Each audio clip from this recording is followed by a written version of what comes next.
All right, we'll call to the order the joint budget workshop of the City Council and Lake Forest Housing Authority Board here on May 10th, 2016.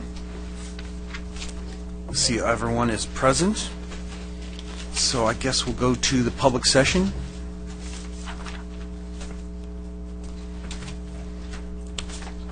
Which is the Pledge of Allegiance. Councilman Gardner.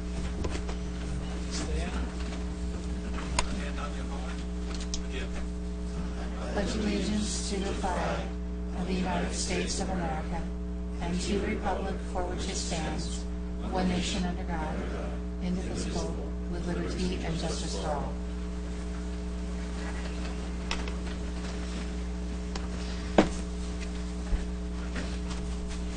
This time we'll go to public comments. If you want to speak on an agenda, on an item that's not on the agenda, if you can fill out a little form. There's a red light that comes on when you're done, and a yellow light if you have a minute left. Do we have any speakers? We have none for non-agendized items. I have one speaker for the budget workshop. Okay. I guess that leads us to agenda item 1. Agenda item 1, fiscal year 2016-17 budget workshop, submitted by Deputy City Manager, Director of Finance. Good evening, Mr. Mayor, members of the City Council. This evening, the staff is presenting for your review the proposed budget for fiscal year 2016-17. I'm not going to steal Mr. Neves' thunder this year. I keep saying that every year, and then I do it, and then I feel bad about it, but now I'm not going to. So I just want to fundamentally say that what we're seeing in Lake Forest is, I think, a great indication of things that have been put into place for a long time that are coming to fruition. An improving economy, and I think that's demonstrated both by those elements, one being the activities and the development that's going on in our community, and the increasing budget the economy is demonstrated by increases in our revenue, and what we're now seeing as budget surpluses. Lake Forest has traditionally always had that, but even more so now, and projected to be that way for some time. So I think the staff has worked hard at trying to present a conservative but nevertheless a budget that will provide the types of services that the community has identified that it would like to see, that the council in the past has identified, what the staff has considered to be an appropriate investment this year, while watching our revenue strengthen, making conservative investments where appropriate. So with that very brief introduction, I'm going to turn it over to Keith. What we'll do tonight is have his presentation, and if then I guess there's one public comment speaker, do that, Mr. Mayor, and then turn it back to the council for any questions, suggestions, comments. The staff's here today to listen to what the council would like to provide as some directions so that we can finalize this budget and bring it back to you at the second meeting of June. So with that, Mr. Neves. And you know, before you go, I just was going to say that we have Mr. Scott Smith here. So he's on a return tour, so welcome. Thanks a lot. It's great to be here. I don't see anybody else on a return tour, so okay, go ahead. Thank you. Mayor, members of the City Council, as Bob Dunnick said, tonight we're going to present you the fiscal year 2016-17 proposed budget. We'll walk through some of the 15-16 accomplishments, some of the 16-17 initiatives. We'll walk through a lot of numbers because it's a budget, so we're going to look at a lot of numbers tonight, so we'll get going. Really, three things we'll walk through tonight is we'll walk through the proposed city operating budget for 2016-17. Then we'll move forward to the proposed housing authority budget for 2016-17. And then every other year, we do a capital improvement projects budget. And last year, we adopted the 2-year CIP budget, but we'll just review what's in the second year of the CIP budget. for this year, what's coming in it. And we'll go from there. Fiscal year 2015-16 in review, City Council approved contracts for the design and construction management teams for the Lake Forest Civic Center. Both Deborah and Hannah are the leads on that, and the Civic Center seems to be moving along just fine. Progress in Lake Forest new neighborhoods continues to transform the community. Roughly 1,750 permits have been pulled so far. Shea Baker, Portola Hills, Parkside, lots of communities coming into Lake Forest. We completed a significant upgrade to the Intergov Planning, Permitting, and Code Enforcement Program, winning the 2016 Tyler Excellent Award. Police Services continues with its highly successful child safety and emergency preparedness programs. The community has been tremendously involved in those, and they've been full each time the police department has put them on. The council initiated a CTAG, which completed a review of traffic and transportation-related issues and compiled a list for future City Council considerations. That'll be coming to you in a staff report in June. The city held its 5th Shop and Dine Lake Forest Week. It was a 45% increase in revenue, the biggest Shop and Dine Lake Forest week so far. We're looking forward to the next one in 2016. A big increase in participation in community services activities by 20%. Most of that was because of the sports park and the activities going on there at the sports park. And the City Council approved conceptual design for a Portola Park that included a dog park, pickleball courts, and other great amenities.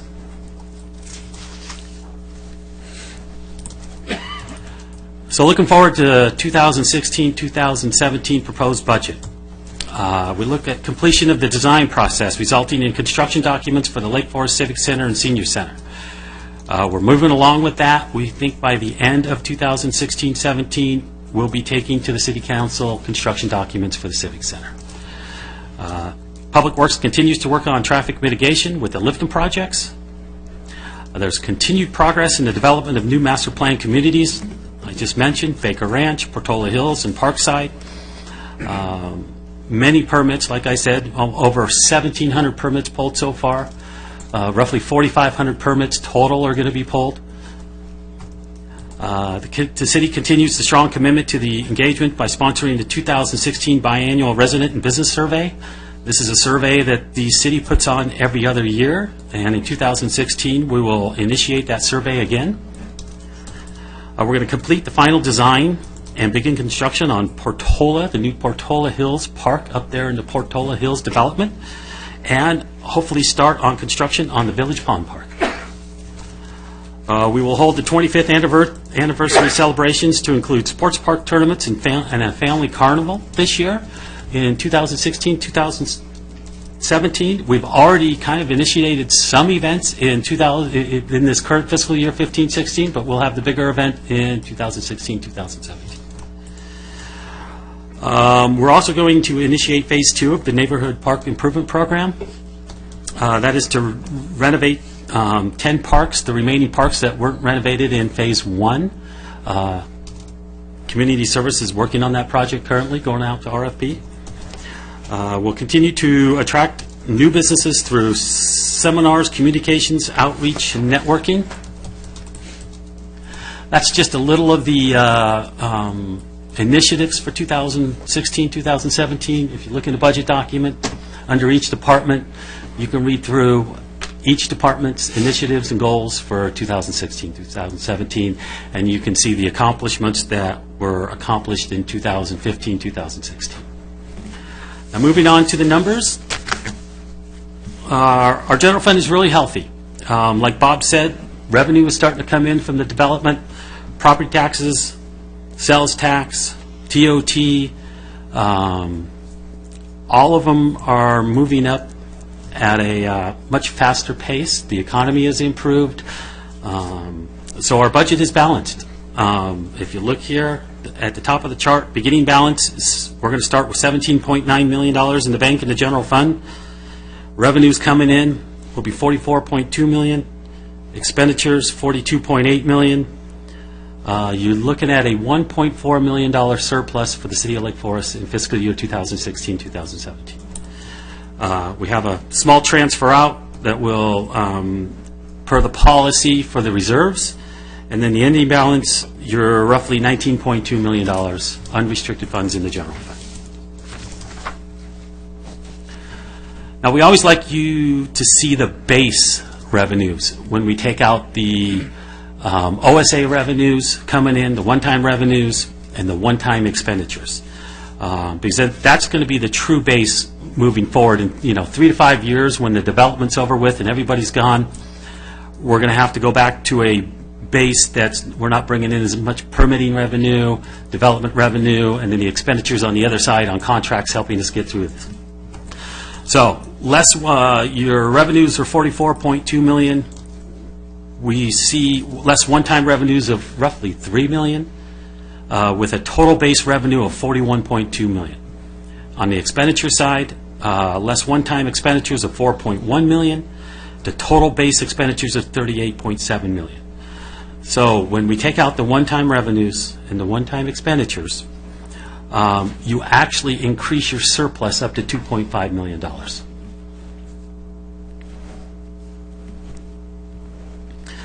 This next slide, I've kind of broken out, showing you where the one-time revenues and the one-time expenditures are coming from.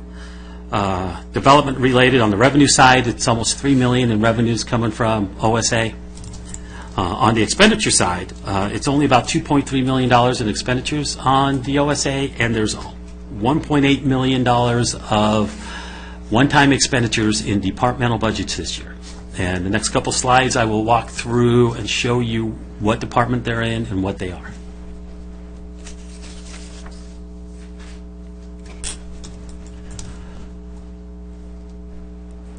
So, starting with the city clerk, there's a record system she's going to implement in 2016-2017, and there's a little more money initiated with this, but there's about $2,200 of one-time money that will be taken out in the next fiscal year. Also in the city clerk, the elections, there's $60,000 we budget every other year for the elections. So that money comes in 1 year, goes out 1 year, comes in out 1 year, goes out 1 year. In economic development, every couple of years they update the marketing video for the businesses. That's $30,000. So every 2 to 3 years you'll see roughly $30,000 put back in to upgrade and improve the marketing video for the businesses. In finance, after 24 years, we're going to look to get a new finance system. We've had the same finance system in the city since incorporation. I think it's time to modernize and improve that. Maybe we can show you some prettier graphs and some prettier charts with a new finance system. But that is the start of trying to implement a new finance system and be more friendly to the departments and to the other systems we're running in the city. Development services. We've got one-time $500,000 to start general plan. That is just a 1/3 of what we think it'll take to finish and go through a total general plan of about $1.5 million. So there's $500,000 in this year's development services budget. Public Works is a work order system, helping them track and maintain all the work orders from all the vendors out there, all the street maintenance vendors, all the park vendors, Spectrum, Marina, Nieves, all those vendors who are giving them work orders for 4 sprinklers here, a sprinkler there, a broken pipe here. It's a way to track them, help them keep hold of the cost on those. Of course, in management services, the biannual survey, that's money that comes in. It'll be budgeted for 2016, 2017, and then we'll take it out every other year biannually. Also, some more security software for our IT system throughout the city of Lake Forest, trying to keep that secure from all the viruses that are happening through either emails or the website or anything. That's one-time money that IT is going to implement some stuff next year, and then it'll be out the following year. Of course, next slide, community services, the 25th anniversary. That's one-time money. We won't budget again for 17-18. And then in police services, the new generation 800 megahertz, That $312,000, $262,000 is for the remaining radios. Motorola gave us a deal last year on the Hot Reds. They gave us 50% off if we bought them before December 31st. Motorola has come back and told the cities if they purchase before December 31st, they're going to give us 40% off. So we're purchasing the radios in 2016, 2017. We'll get a big discount. And the remaining of that money is some more backbone we owe for the new generation 800 megahertz system that's going. And then, of course, police services, animal control, that's just kind of a number we plugged in there for the shelter for the County of Orange. And then also, while we're on police services, it's not one-time money, but the police services budget is going up this year by about not the police services budget, the police services contract. These are two one-time costs in the whole police services division, but the police services contract is going up by 2.71%, or about around $385,000. And over time, I think when we gave you a report on police services, I might let Carlo mention that's lower than the average over the 24-plus years we've been with the Orange County Sheriff's Department. Yes. Good evening, Mayor and members of the council. To Keith's point, the current contract number that we have for the Orange County Sheriff's Department is about 2.7%, which is less than the adjusted for inflation average over the 23 fiscal years that we previously discussed with you. That number was about 4.2%. Thank you, Carlo. So that gives you a total of about $1,774,000 of one-time money within their respective departments in the general fund, and that will be put in this year, come out next year.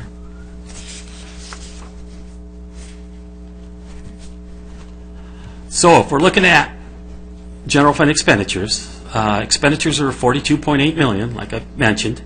An increase of $2.7 million, or 6.6%. That includes all the OSA one-time revenue and the department one-time revenue. If you take out the department one-time revenue, the increase is actually only around $900,000, or 2.3%. I'm not taking out the OSA revenue because I expect that to be going forward for the next 3 to 5 years. So it is one time, and it's going to stop, but it's over a period of time. The one-time revenue in the departments will just come in and then go out. Next slide. General fund expenditures by departments. This is just a graph to show you the two departments. Police services and public works are your biggest departments in the city at 38%, 24%. Community services, development services are your next in line, about 8%. Finance has 8%, and then you just go down the line from there. Just kind of a pretty graph that the new finance system will do much better at than I will in Excel.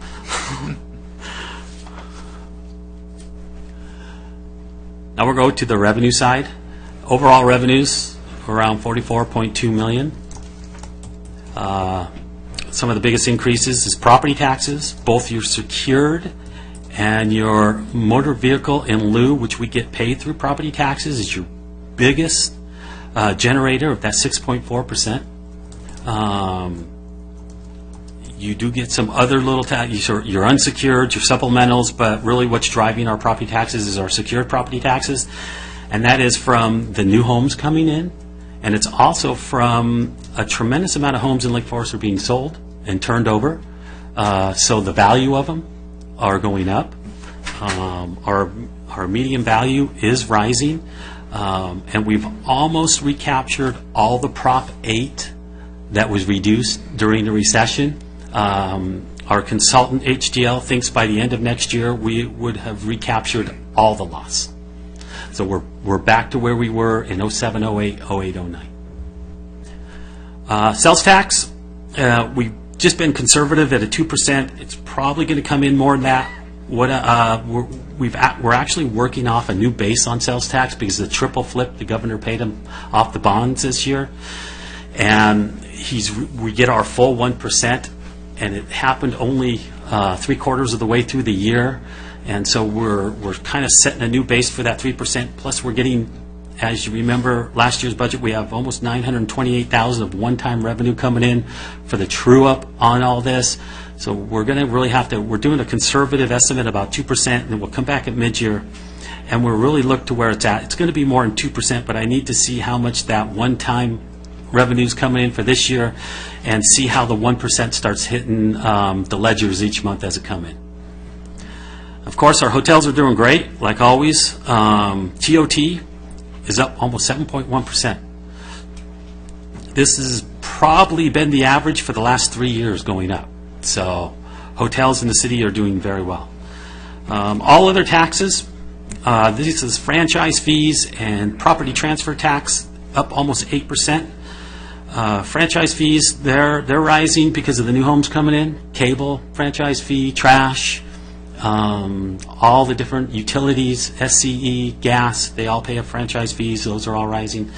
Plus the property transfer tax. That's a tax is when a house is sold, there's a tax on that, and we get a certain percentage back to the city of Lake Forest. That's what's driving that 8% too. A lot of homes being sold in Lake Forest. A lot of new homes being sold from the developers to new home buyers, and a lot of just regular homes being sold. Okay. General fund revenues. Revenues are $44.2 million, increase of $3.2 million or 7.8%. Probably our biggest increase in revenues in the last 3 years. It's really the property tax, the TOT, and the all other tax that's driving that. All those taxes together make up $37 million of your $44 million budget.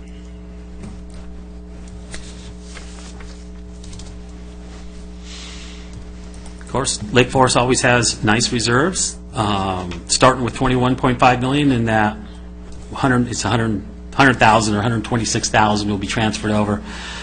That is the increase in revenue from mid-year. Mid-year revenues really increased, so that's the only increase. Because we increased this transfer at mid-year too, so we go off the base of at mid-year when we increased it, so it's only increasing $100,000 more, up to $21.6 million. That is per the reserve policy. It's 40% of your general fund total revenue. So 40% of the $44.2 million.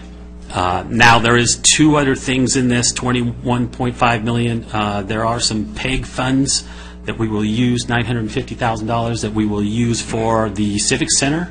That can be used for the transmission of public education and government. So it could help us buy the IT equipment and the cameras and everything else for the new Civic Center. And then we also have a little side emergency fund of $3 million for any emergency that happened in the city. That's included in the 21.6. And of course, the only transfer out is that $100,000 this year. If you remember, in the 15-16 budget, we transferred out almost $7.4 million to the Capital Improvement Fund. We do a look back every 2 years. So next year, in the 17-18 budget, we'll do a look back, and any surplus in the general fund, we will transfer over to the CIP fund.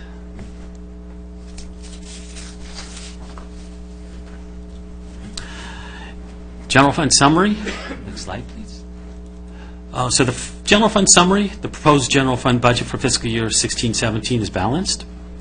The city is in great financial shape. We've got fully funded reserves. We've got almost $19.1 million in unrestricted funds in the general fund. And we're coming with a surplus of about around $1.4 million. This is projected to remain balanced for the next 5 years. I've updated the 5-year projection just for the general fund, not for the whole city. We move to the next slide. And I don't know how tiny that is. That is your revenues over operating expenses for the next 5 years. So you're saying at least the next 5 years, really? Well, I've only projected through the Yeah, next because 5. you've only done 5, yeah. I've only done 5. If you kind of look, in fiscal year 16-17, the lines, that's that $1.4 million surplus. If you look in fiscal year 17-18, you notice those lines grow apart. That is that one-time departmental revenue of $1.7 million coming out. So, of course, those lines would grow apart. And then if you look in 18-19, they're shrinking back together. That is caused by a couple things in the projections. We're projecting the Civic Center to be getting close to being open, so there's additional services and operating costs and personnel costs coming online for the new Civic Center. And then I've also budgeted some new personnel costs for the Orange County Sheriff's Department's contract coming online, knowing that there's more homes in more neighborhoods. But as you see that we are still have a surplus, not quite as big as the prior 2 years, but there still is a surplus even with those coming online. And of course, 19 and 20 and 2021, the revenue continue to grow, and the expenditures at 2021, you don't see it in this chart, but we start coming back together a little bit. The surplus isn't this big. But these are only projections, one turn in the economy in 18-19 or 17-18, and these projections we can throw out the door and we can start all over again. So that's all it takes, is a little turn in the economy, and we would have to readjust these projections. So keep that in mind. Keep in mind that your surpluses moving forward through 16-17 and 17-18, you're going to need some of those surpluses to be able to fund those positions and additional help in 18-19 when the Civic Center comes on board.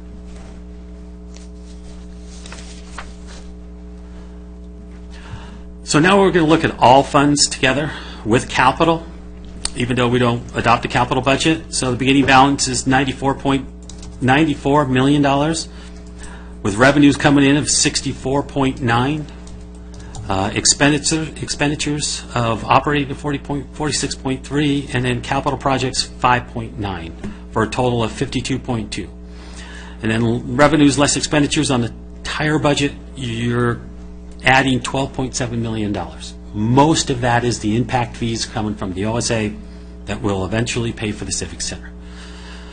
With your ending balance at $106.7 million.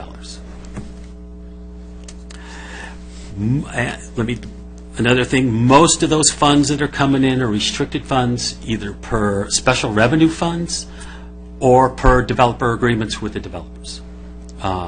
The general fund is the only unrestricted fund. All the other funds have restrictions on them. This is just another pie chart showing you a summary of revenues, all funds, where it's coming from. Of course, like I've said, property taxes, sales taxes is your biggest income generator in the city. Then, of course, licenses and permits, fines and forfeitures from other governments, just, all the rest that come in. You'll see that in the detail in the budget. And then you see the summary of operations, expenditures by category. Contractual services, we are a full contract city. That should be the biggest part of the pie every year. So it's 63%, up from 60% prior year.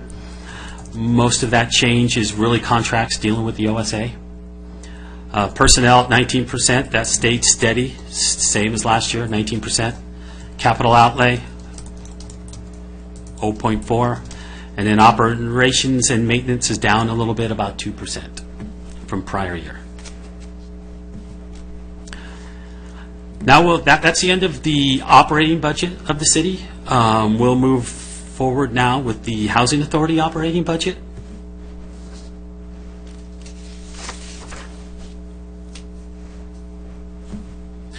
So your beginning balance is, the Housing Authority is a standalone budget, and it really has no revenue sources.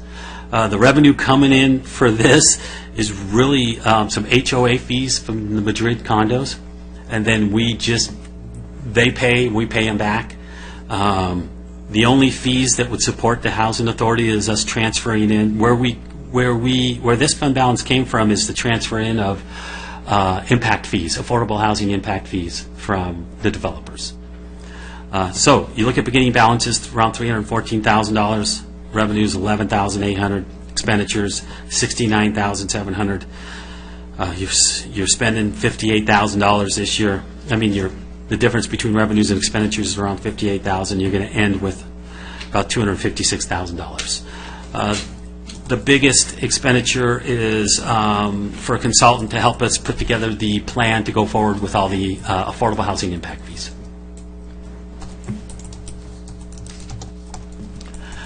And then, of course, the capital improvement projects budget, 2015, 2017. City Council approved that last June, a 2-year budget, so they approved both 2 years. This is just a kind of a reminder of what's in it.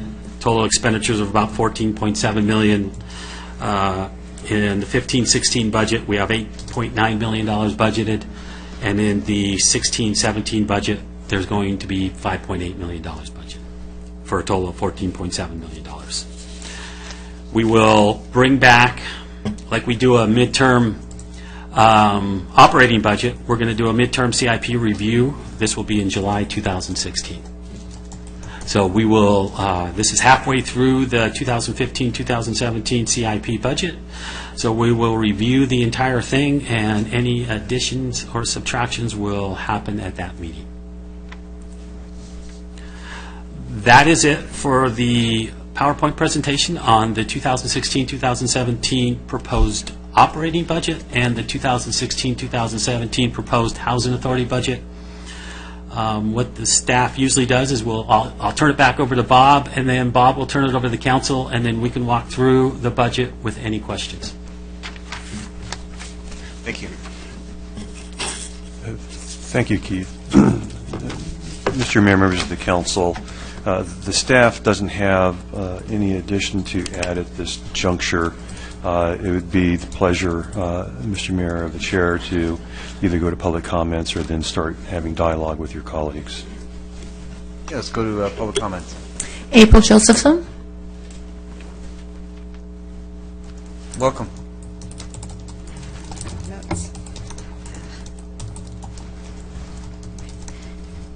Thank you, Honorable Mayor and members of Lake Forest City Council.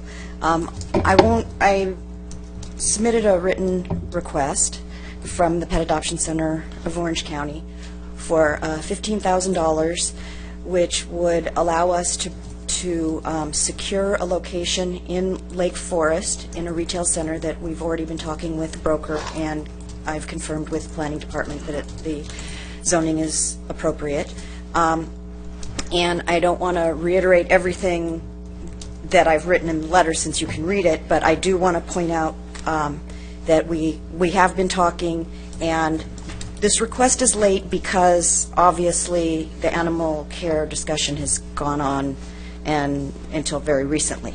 But we would like to eventually completely move our adoption center from Laguna Hills to Lake Forest. We feel that Lake Forest is the most appropriate place for it and would benefit. The community is engaged. I would say more of our volunteers are from Lake Forest than anywhere. I can't even think of one that we have from Laguna Hills. So I really feel that it's, for a lot of reasons, it's the appropriate place to do this. We can provide you a lot of benefit. The center that we'd be going into has 7 vacancies. It's the Lake Forest Village Center. They're definitely willing. There would be appropriate places to walk the animals. Almost everything that we plan to do can be done from day one, other than housing the animals overnight. But we can assist with adoptions. We can divert animals from the shelter, which is very important because I think that will reduce your billings from the county. I can't do anything about the $600,000 for building the new shelter, but we can help you from the day we come in. Anyway, we think there's a lot of economic development benefits as well because we would be filling a retail empty space. We will work with the Chamber of Commerce and other local businesses. We'll bring business to that center. We will refer people out to local businesses, and we can do everything that we've talked about all along as far as being an adoption center by being in this location and working with our community. And potentially also, we've proposed, if you're interested in doing quarterly events in different parks, I know I've gone to several at Pittsford Park and And we're still doing the South County Pet Expo because that's Supervisor Bartlett's event, but we could do 3 other quarterly events throughout town with the funds. Anyway, thank you very much for your time, and I'm open to any questions and further discussion. Okay. Thank you. You know, I have a quick question. Okay. So I'm not sure if it says, or if you said it, if I've missed it, I apologize. Was it a annual funding that you're I'm requesting right now or a one-time? Right now, I'm requesting $15,000 so that we can get started. We would need probably half up front to secure the location and get started. And then from there, we can do the rest in quarterly increments for the rest of that. And I think as we go along, we will determine whether we need additional funds, how much we're saving the city, how much we're improving, you know, what our benefits are to the city, what economic results you're getting as far as revenues, you know, cost reductions, revenue increases, things like that. So right now I'm asking for $15,000 for this year. I wouldn't ask for beyond this year because you guys need to see results. Okay, great, thank you.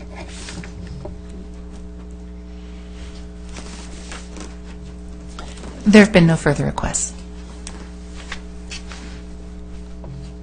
All right, well, I guess we'll bring it back to the council. I see a light coming on. First of all, Mr. Neves, just thank you very much for the presentation, and very excited to see that, you know, once again, we have a balanced budget with significant reserves. You look at total funds, and I'm guessing this $106.7 million is going to be the largest amount we've ever had in the city's bank account, if not very close. So, but Yeah, I think we hit $100 million right when I got here, just a little bit over $100 million, but I think this will be our record.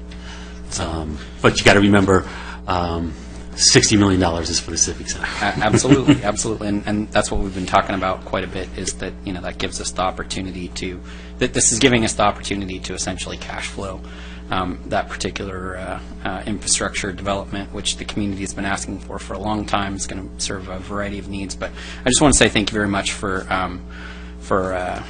the entire budget. I mean, I think that you guys did a fantastic job. It's very easy for me to read and understand.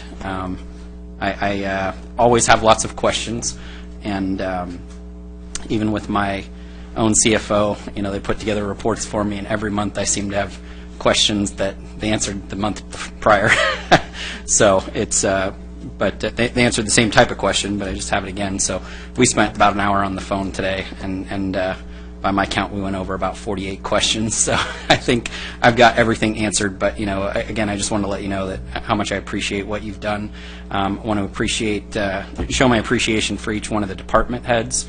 I think each one of you are doing exactly what we're asking for, which is trying to be a fiscally responsible city, fiscally responsible department, and make sure that we can accomplish all the things that the residents of Lake Forest are asking for us within reason. There are some individual requests that people have that, you know, we can never accomplish, but you know, I think the vast majority of residents are very pleased with what's going on. I'm very excited to hear that we're doing the survey again this year, and looking forward to the results from that. I know that tends to be a driving document for us, and just want to encourage each one of the department heads again to continue with this fiscally conservative path, and at the same time, let's study that survey in detail and look where we might be missing the mark slightly, but I doubt that it's going to be anything significant if it's like the survey results that I've seen in the past. So again, thank you very much, and I don't have any questions. That was just my commentary. Yes, I'd like to reiterate, thank you. You did a great job. Obviously, the fact that we're such a healthy city doesn't belabor us as council members, but former councils too, because the fact is we came in with a healthy city, and I think that we've been doing a good job in keeping steadfast in the tradition of Lake Forest. Revenue's up, occupancy is up 7.1%. Is that up a lot more than what it was prior to the sports park opening? Because obviously our tournaments that are playing, whether it be softball tournaments, soccer tournaments and stuff, what was last year's? I'd have to go I'd have to calc the percentage from last year to the prior fiscal year, but when I looked at them, we're going up about the same percentage each year for the last 3 years. Okay. So I don't know how much of the sports park is generating some of that, and how much of it is just the overall economy that's doing really well.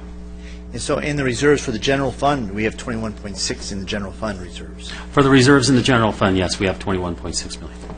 Okay, and then explain to me the other taxes again. Once again, you went through them quickly. Other taxes are franchise fees, That's up 0.7 or 8%. 8%, and property transfer tax, So sales of home. sales of homes. And then of the permits that are coming forth this year, 1,750 permits with a grand total, when completed, 4,500. So that means that we have 2,750 permits still to be pulled? Yes, the difference between 4,500 and the 1,750. Thank you. Great job. I want to commend our staff on you guys did a wonderful job, and I'm very proud of you guys. I have a general comment before we go into questions. I agree with my colleagues. It's a lot of work, a lot of information. Thank you. On the other hand, I didn't find it very useful. And although there's a lot of information there, and let me give you some ways in which I would have found it more useful.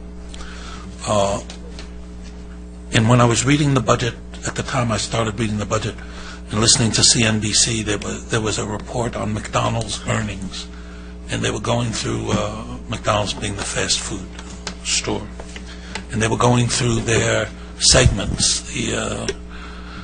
The breakfast every day was accounting for this kind of profitability, the snacks, the salad, et cetera, et cetera.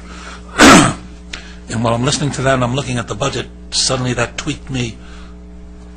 Can I get that kind of information in here? In other words, can I see how well our senior program, how much, I'm going to use the seniors a lot, because right after that I got a call from Marilyn Diddy.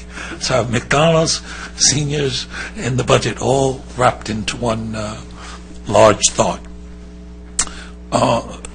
So let's take seniors, who are we serving? I don't really know. How many are we serving? I don't really know. What's our goal of serving the seniors? Are we serving all the seniors or only some of the seniors? Are we serving this kind of population or that kind of population? What are we serving them with? What's our programs?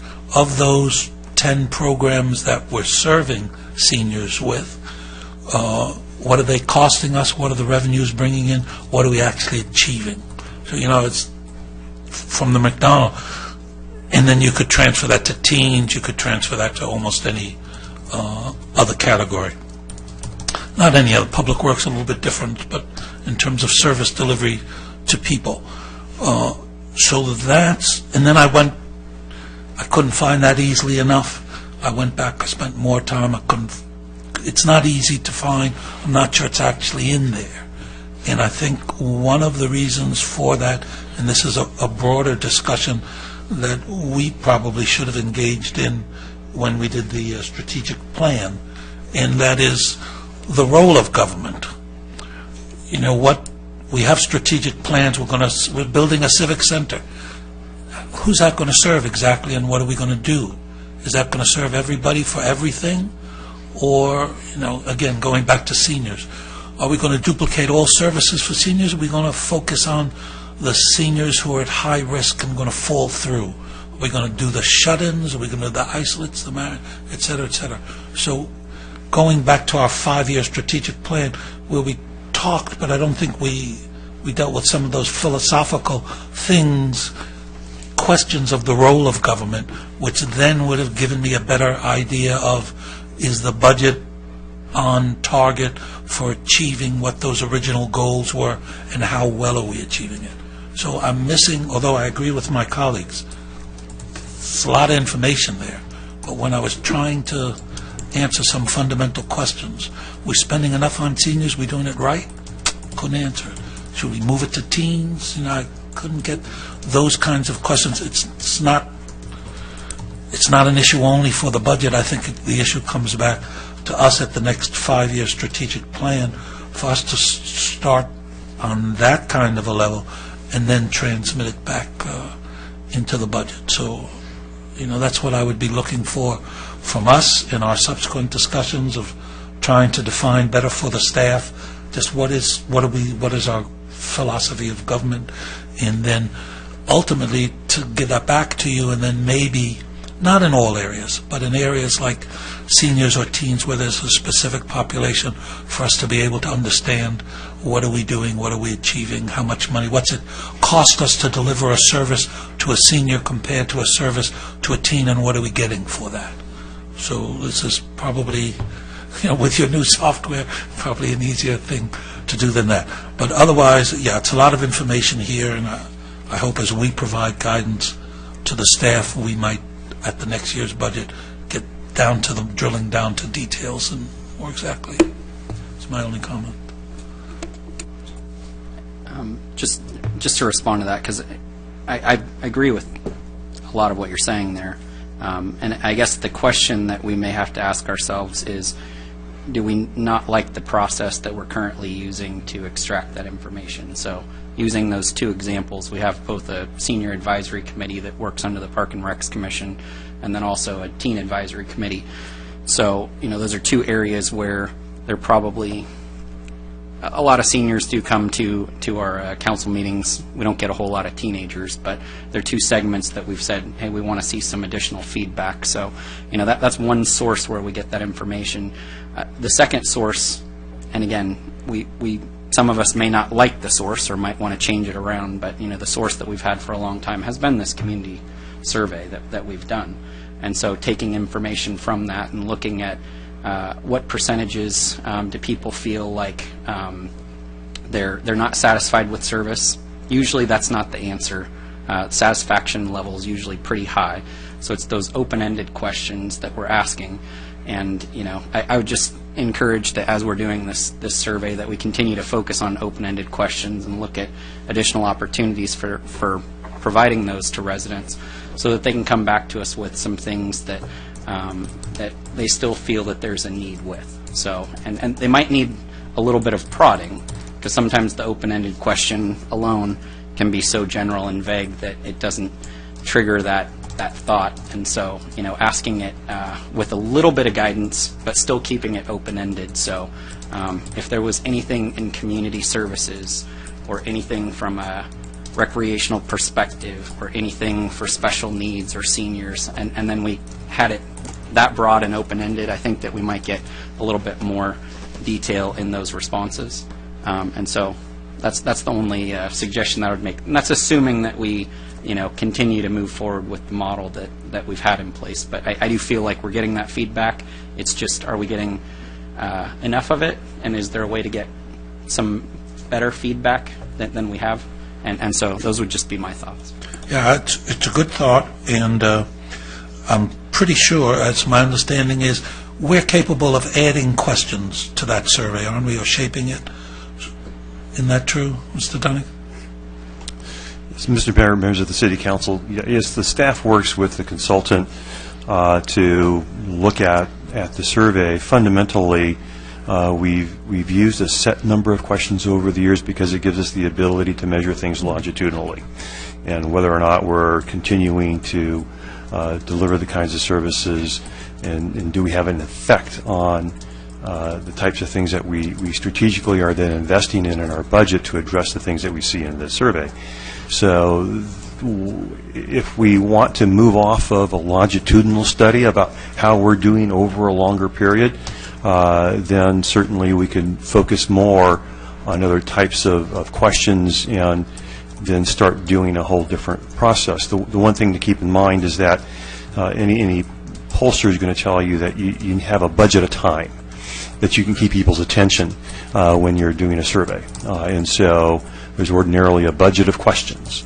And consequently, it's a process that takes a little bit of time and a little bit of art, as we know in science, to get something that is actually transferable, and you can generate something that is reflective of the community as a whole. We've tended to work with the consultant to develop those questions.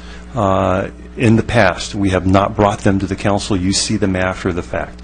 If the council wants to change that process, that would be certainly up to you, but recognize that it's a fairly dynamic process to work with your pollster, and whether we're doing it on the fly at a council meeting or how we're going to do that would be a different question, but it's something that you can certainly look at when this comes around.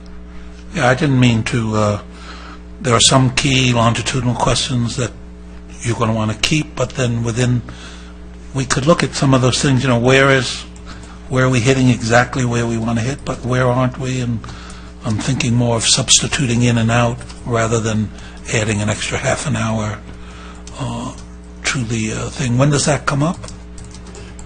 We will start the process later in the summer. The survey would occur in the early fall.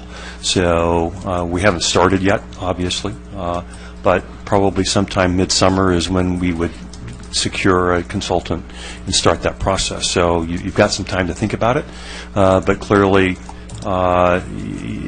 we tend to do it in the year that we're during an election. It seems to be somewhat odd, but fundamentally, it's done that way in order to provide a new council that gets seated the opportunity to develop a new 5-year plan predicated on a survey that tells you here's what the community is thinking. And as I was listening to the conversation, of course, the strategic plan you adopted last June. That's what the staff's been working on. Clearly, we want your feedback. We want what you would like to see the community achieve. So when the strategic plan comes around again for next year, we would welcome a robust process with the council to ensure that it reflects that which you believe are those appropriate goals. So you redo that 5-year plan every 2 years. It's not simply adding 2 years to the end and moving everything else up. You could look at it de novo, but fundamentally you've been providing some degree of stability with where the direction of the community is going, and so that's what that 3 years is allowing you to do. But certainly you can reprioritize anything in that process. When you're looking at substituting some things in and out, you'd want to ensure that if we're using open-ended questions, for example, that how you code those will drive, obviously, what the outcomes are that you're trying to interpret the data with. But fundamentally, you could focus on that. Of course, that's what we do at the very beginning of this, and there's some demographic questions at the end, and those that are somewhat based on geography, so we can get a better sense of where in the community certain issues are arising. So that's sort of the process and why you're doing it this fall. So it's a building block for your new strategic plan that will start after the first of the year sometime, and then you'll adopt in June of 2017. Let me ask my colleague, Mr. Robinson, would you want to be on an ad hoc committee to, along with, would either be Hannah or Deborah, to look at the survey before it goes out and suggest some of the ways that we might better get at those kinds of goals? I don't think so. I mean, I don't want to micromanage it, and I know what you're suggesting isn't necessarily micromanaging it, but I don't want to get down into that level of detail with it. What I would recommend substitutively would be that maybe when we come back for approval of this budget, that we think about it and give a little bit more guidance. I mean, that's going to give us a meeting or two, however long it's going to be, maybe 2 meetings. So it gives us some time to think about it. But, again, from my perspective, I still want it to be, again, I'm just speaking for myself, but I want the questions to be open-ended. But what I would really like to accomplish is that when we have asked the open-ended question, we typically, I don't know the number, but it's somewhere in the maybe 70 or 80% range, people say, there's nothing that I can think of. And so I want to try to draw a little bit more out. Not that I want to make them give me an answer, but I just want to make sure that they feel like it's been asked in such a way that they can answer it.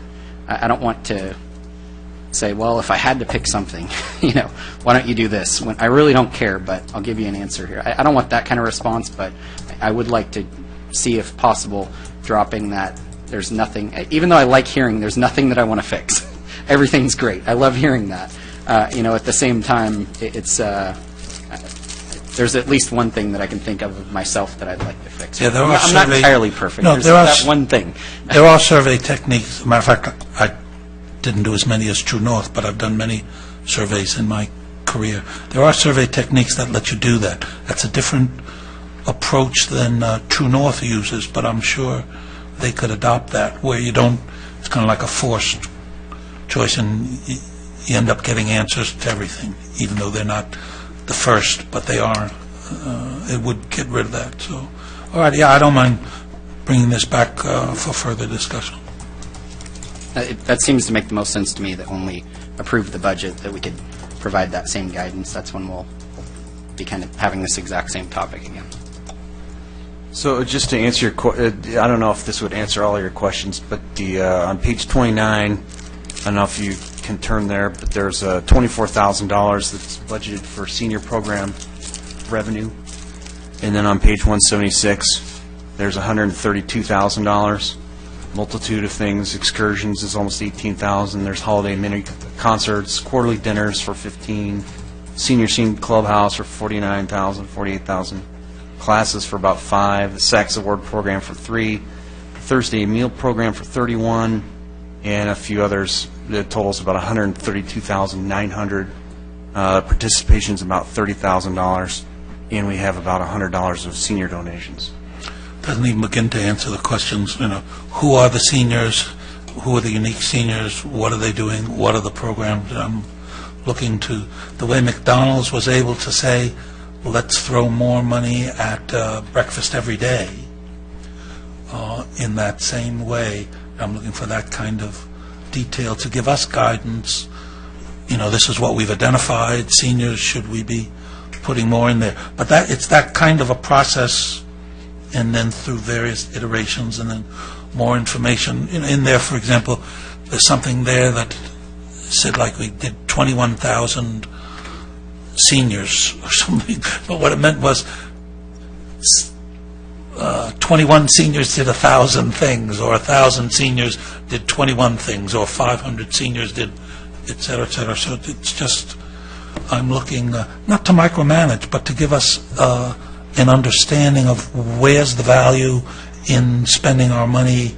Are we reaching the seniors that we wanted to reach effectively, et cetera? Because it seems to me that when I look at all the information, it's terrific information. Yeah, we're spending $3 million in community services. Do I think they're doing a good job? Yes, I do. Do I attend almost all your events? Yes, I do. And do they seem like they function well? Same thing with economic development. They do a terrific job. I go to all their events. Looks like they're doing a great job. But I'd like to know, did we miss, are there 100 seniors sitting in their apartments somewhere in Lake Forest who are withering psychologically and medically, and could we have done something to reach them? I don't know. Ask the previous question, is that the group we want to be servicing? Or do we only want to service the seniors who are well enough to get in a bus or their car and come here? I mean, and there's no answer to that. That's us to figure out, what do we want to use government for. Same thing, the teens. We do a lot of stuff for the teens who don't have their own after-school latchkeys.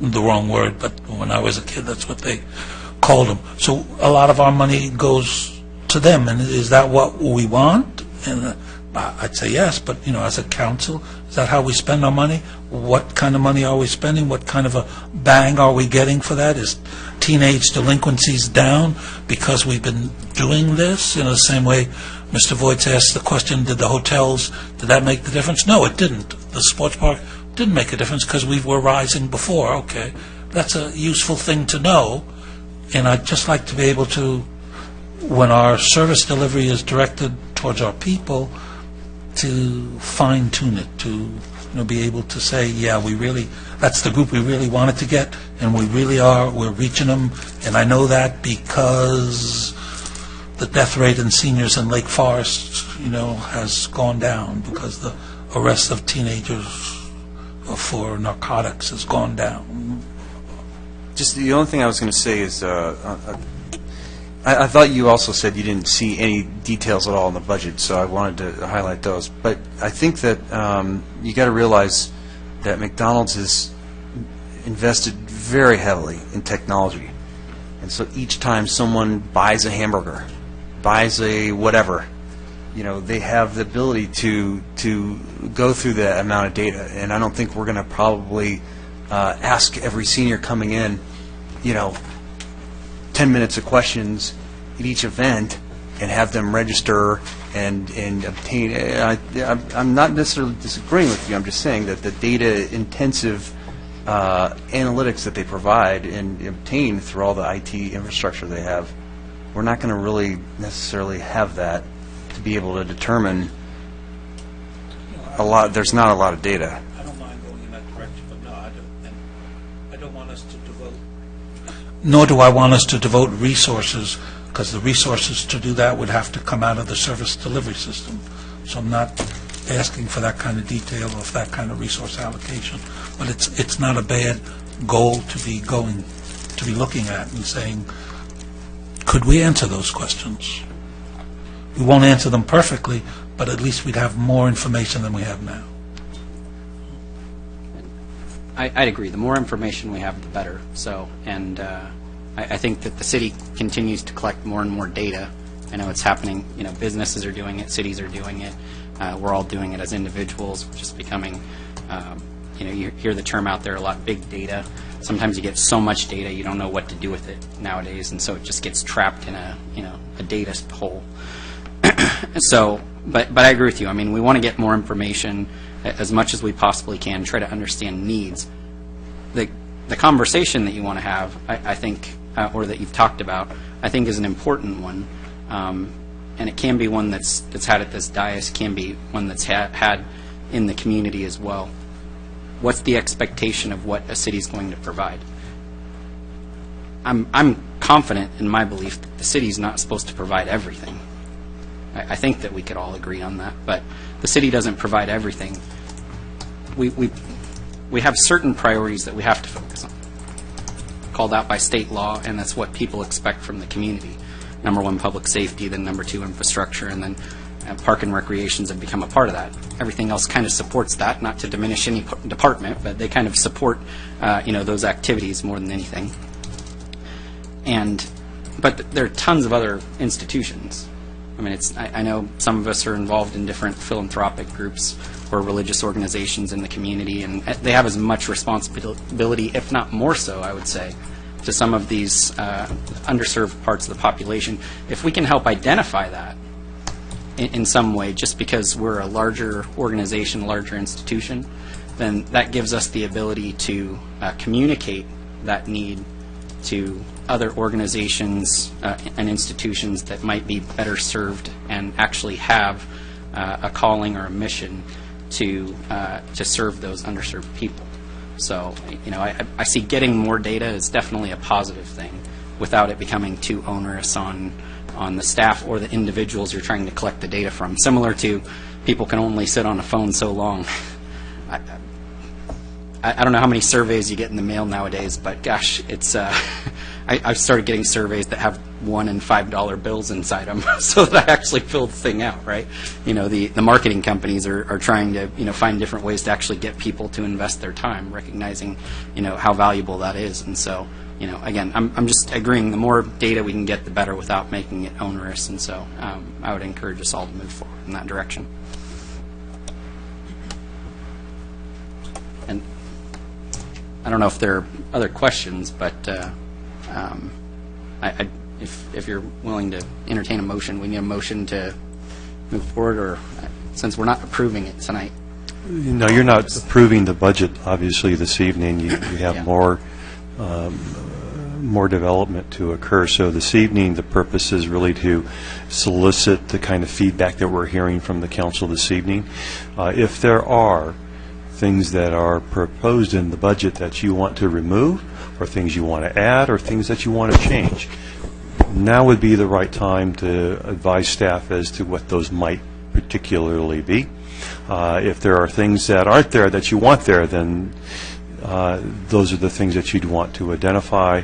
And of course, it's a function, as you all, I think, understand, that the staff's looking for direction from the council, obviously, understanding that ultimately, the whole council needs to approve a budget, so you want to build it so it's reflective of, obviously, what the council is desirous of having. So, in the absence of anything else, I've taken notes. I know the staff has. This is the conversation. It's an interesting one.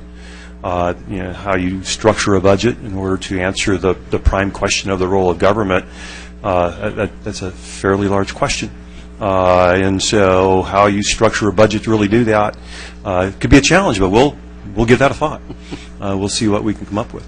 But if there's any changes or anything, that's what we're looking for tonight as well. If there's not, then I think fundamentally, then our recommendation is that you conduct the workshop, which you've done. And if there's no changes, then I think we're finished. But if there are, then we're certainly glad to answer any more specific questions. Or if there's a desire by the council to change anything, let us know that, so that we can prepare a final budget and bring it back to you at the second meeting of June. I had two general things that I'd like changed. And my general comments were not for this. I don't expect that for this budget, but that's a whole process, as you said, a challenging process. But in this happens in almost everybody's budget. There'll be enormous jumps in things. Like in economic development, and I'm not picking on you. Communication services jump from $15,000 to $45,000. On neighborhood watch, the participation goes down from $1,850 to $500. So almost every budget, whether it's in the KPIs or in the actual budget figures, there are anomalies, big jumps. And I think it would be very helpful if there was a footnote there to explain all those big jumps. And they're in everybody's report, so that's a general report. The other thing that I wanted is you're tickling us, but you're not giving us a good scratch, as I would tell my cat. You're saying, for example, in the police budget, it's stars went up 13% from past years. When we do that, 1 year to another isn't give us a chance for a judgment of a trend. That's not really a trend.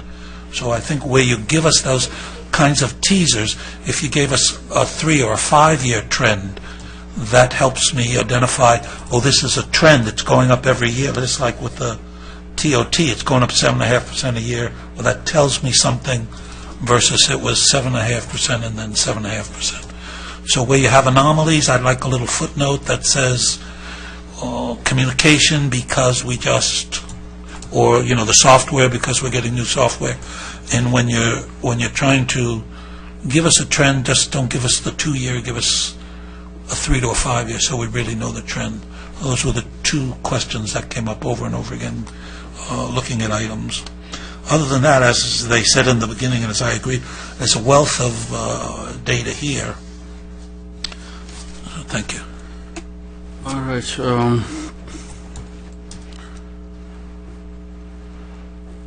I praise publicly, I criticize privately. I have had several discussions with the staff, with their boss, to whom I look up greatly.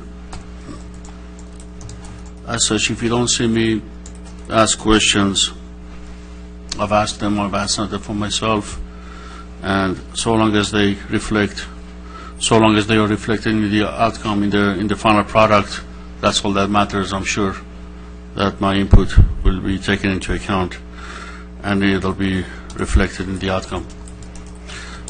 That said, the only folks that I criticize publicly are the folks to my left, my peers. in part because the state law does not allow me to have private conversations with them on the same subject. I want to go down the only one category, and that is the City Council's budget, Mr. Danick, with which I have questions and about which I have not spoken with you or anyone. May I do that? The first one is self-explanatory. It's the salary for the 4 individuals who draw a salary. The next item is self-explanatory, Medicare, 1.5%. The next subcategory, retirement.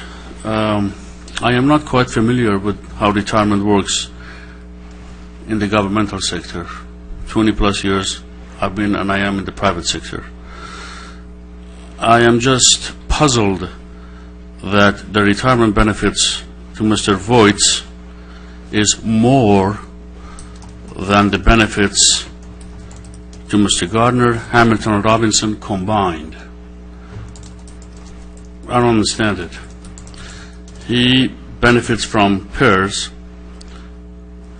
Gardner and Hamilton benefit from PARS, and Robinson benefits from Social Security. That makes sense on its face. And yet, Voits literally receives more in benefits, in retirement benefits, than the other 3 combined. Can you help me understand that, Keith? There's 3 systems you can go into when you get into the city as a council member. One is PERS. It's the council member's choice. One is PARS, and the other one is Social Security. That was, I wasn't here at the time, but probably Councilmember Voits' decision to go into PERS. As is, it was Dr. Gardner's decision and Mayor Hamilton's decision to go into PARS, and Councilmember Robinson's to go into Social Security. Okay, can it, given that it's costing us more, could we not introduce, Mr. Danick, my colleagues, could we not introduce something that somewhere in the middle everybody gets treated the same, as opposed to one person's retirement outweighing the other 3 people's retirement put together? I don't understand it. It's just, why can't we just not pick something in the middle and have everybody stick to that? Mr. Mayor, members of the council, I think we understand the question that you're asking. Thank you. Certainly, there are some issues involved in how the council might want to modify the choices that future council members could select. What you can do as it relates to those who are already in the system, I'm not sure of. I'd want to spend a little bit of time talking with our personnel attorney about those issues.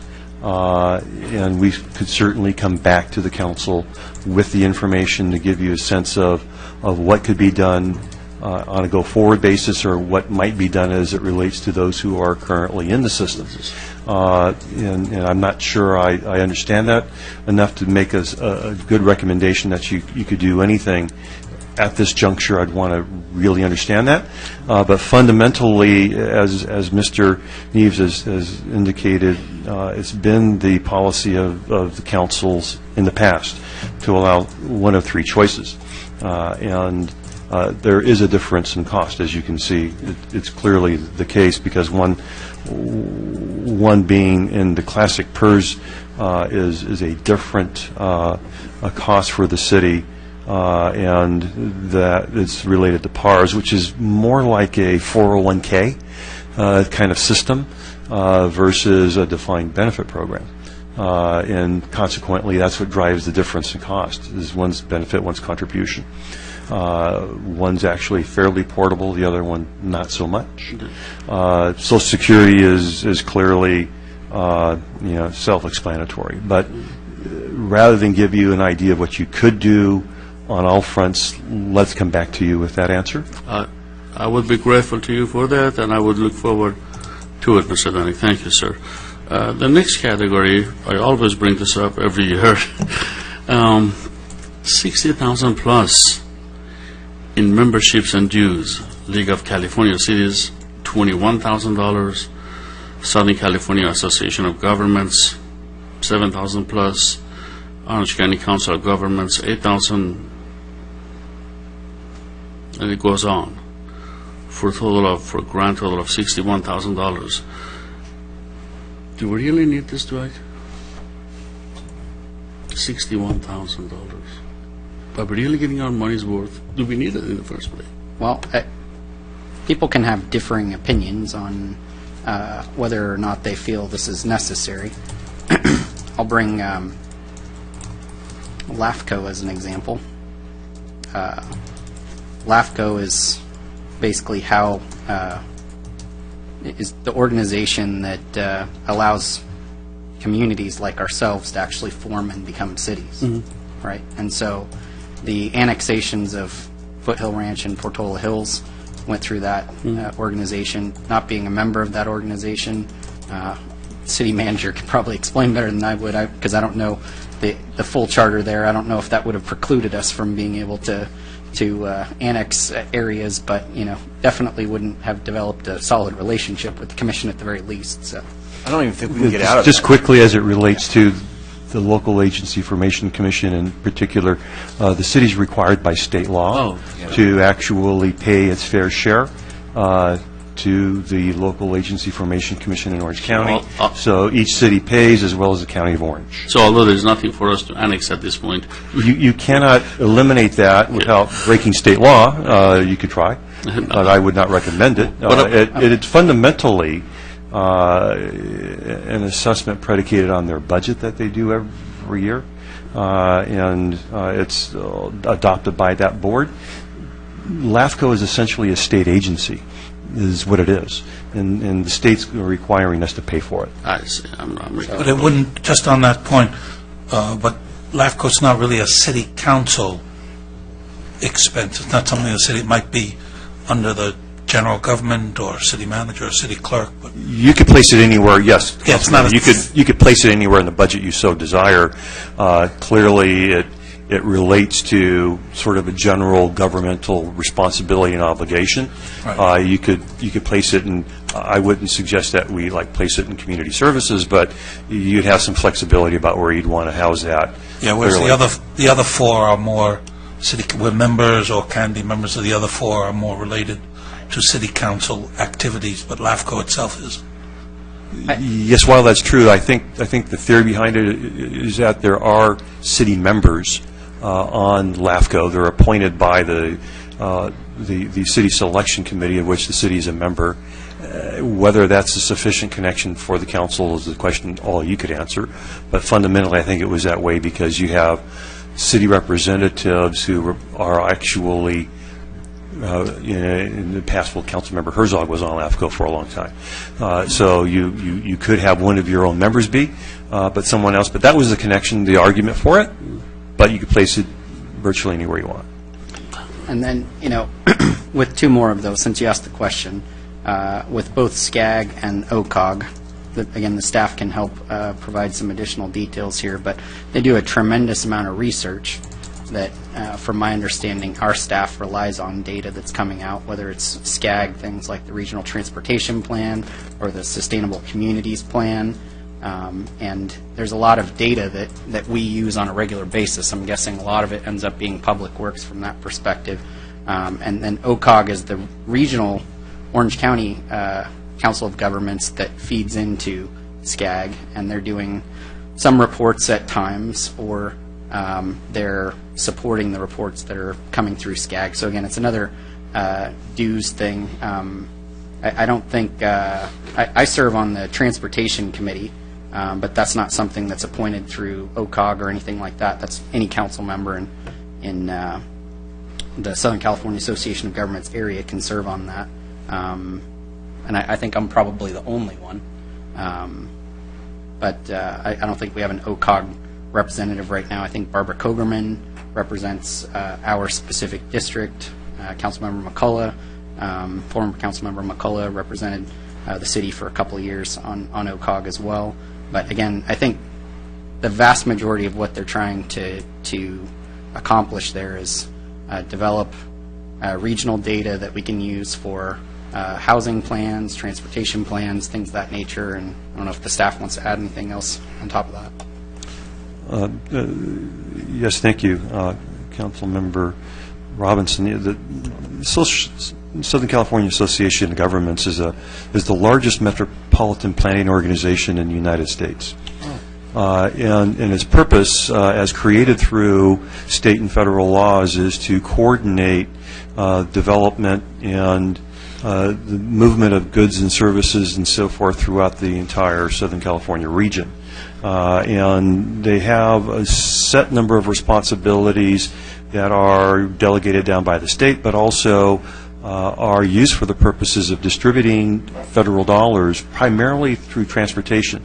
The Regional Transportation Plan is adopted by the Southern California Association of Governments, and as was indicated, a lot of that builds from the bottom up through the Orange County Council of Governments to SCAG, that then feeds into the California Department of Transportation. So it's money that the county is getting through the SCAG organization as it's promulgated and regulated by, or developed by them, and that also flows the federal dollars. So it's a conduit that the federal government uses by which to distribute money for a variety of purposes, primarily transportation, I think, is the one that we would look at the most. One of the responsibilities that SCAG has is to do with the regional housing assessment, needs assessment, and so we do that process through OCOG so that it's not SCAG telling us what we need, but we telling them what we want in Orange County. So the two are integrated. There's some interlocking of those boards, and consequently we do rely upon a lot of the data and input that we're receiving from both SCAG as well as OCOG. I think a prime example of the OCOG is the work they do on behalf of all of the cities in the County of Orange through the Center for Demographic Research at Cal State Fullerton. And so we use that data as a way by which to look at what's going on in our own community. So I don't want to belabor it more, but it's fundamentally that's what both of those are doing. However, they are voluntary organizations that you can either belong to or not. The staff believes, I believe, that there is value in the city's participation in those organizations. And then just, sorry, No, since you asked, so, please, you know, the please. last two that we have here, Yes. League of California Cities, as well as the Association of California Cities Orange County. Our city manager actually used to be was it executive director, is that the title, of League of California Cities, Orange County Division, back in a long time ago. But not too long. Yeah, not too long ago, but a long time ago. Those two organizations, you know, they provide a lot of different types of services, both educational for council members, but also statewide lobbying efforts. And I think it was last year, it might have been toward the end of 2014, I can't recall exactly, but we eliminated the budget for a city lobbyist. And at the time, my argument was that I felt that unless we have some very specific issues that we want to lobby either the California legislature or Congress on, then I think that we're kind of like a drop in the bucket as a lobby with our lobbyists. We're just one city representing 85,000 people. There's a bunch of lobbyists up there. Of course, our lobbyists would probably represent 10 different cities, so they'd come in with a little bit of firepower behind them. But you know, I think that the lobbying efforts of the League of California Cities and Association of California Cities Orange County come with a lot more power. There's a big punch there. And if you combine those two budgets, the $20,700 and the $16,000, roughly about $36,000, that's what we were spending on lobbying efforts last year, or sorry, probably in 2014, and I think we cut last year. And we were spending that twice. So now I feel like we've cut it once. And, you know, I see the opportunity for hiring an outside lobbyist when we have a very specific bill, like we had the dissolution of the redevelopment agency. And all the dynamics around that and the fact that we needed to get what was titled a local bill, but an assembly bill passed so that we could not have to do all the crazy back and forth maneuvering that we had to do with the Department of Finance. So in instances like that, I think that having an outside lobbying firm will be beneficial. I just didn't see the benefit in having one on retainer when we don't have significant issues that are specific to the city. So to answer your question, I mean, I think that we've cut some things in the past, including the lobbying budget. I look at everything here and I say, all of this is something that I see value in. Great. Aside from whether or not any council members decide to participate in being a member of LAFCO or being involved in OCOG or SCAG or League of California Cities committees or ACCOC committees. So I think value just in the services that they provide. So before we go on, I just wanted to see if I could seek consensus to move the membership and dues out of the city council department into, anybody? All right, I'm going to nominate the city clerk. I'm seconding that, so. All right, can I get a third and fourth? Yeah, start. All right, so maybe we can, because we talked about this last year, and I want to Actually, we did, yes. flush it out of the city council I department, was going to. once and for all. Yes, I was actually going to point out that I've actually brought it up briefly last year, and we talked about it, but we didn't finalize it, we did not solidify it, but we talked about putting it elsewhere next year, which is now, so. Well, we can take a vote on that. I'm going to vote no. I don't really care where it ends up in the budget. An expenditure is an expenditure, comes out of the overall fund. I mean, I don't want to talk about it every year for sure, but it really doesn't matter to me where it sits. It's kind of irrelevant. So That's one way to look at it, so. No, but and I agree. I just, I think because it's in the city council department is why we get to talk about it every Well, yeah, if we don't, last year when we had this discussion, and I was new and I didn't know either one of them, and my inclination was to kill them both, and city clerk told me that the League of California Cities was invaluable providing her data, and I know at least Mayor Hamilton, Mayor Pro Tem Woods go to those, so that would be a reason to stay. But if it's going to stay in this budget, I've been to the Association of California Cities. Several of their things, I found no value in them at all, personally. So I wouldn't mind, I'd have no objections if it stays in our budget for us cutting it, because I didn't find it to be of value. So it's okay with me. It's okay with me if it goes. If it stays, then I'd like to have the discussion of cutting it. at this, I'm sorry, go ahead. the point that I was trying to make was, irrespective of what involvement council members have, each one of these organizations provides a service for us. So if you look at our legislative platform, legislation that we're voting on, we've looked at it, I think, over the last two council meetings. You'll note in the staff report whether those organizations are supporting or opposing it, and then if they're supporting or opposing, they're taking a solid position in Sacramento with their lobbyists. The networking, whether somebody sits on one of these boards or committees or anything like that, I think that's all irrelevant in my mind.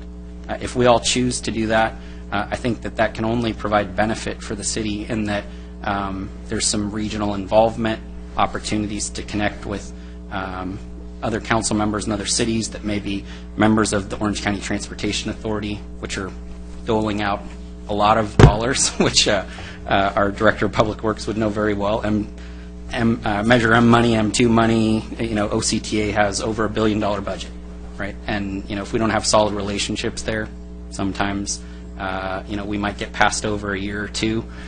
When former Mayor Herzog was on OCTA, I would guess that we had a little bit higher of a profile because you have a council member who's represents the city who's also on that board. But again, aside from all of that, I mean, I see value and benefit, and if the staff disagrees, I'd definitely like to hear that. But and I mean that seriously. I'd like to hear any comments that you might have. But personally, I think that there is benefit to being involved in these organizations for all the points that I've already stated. So.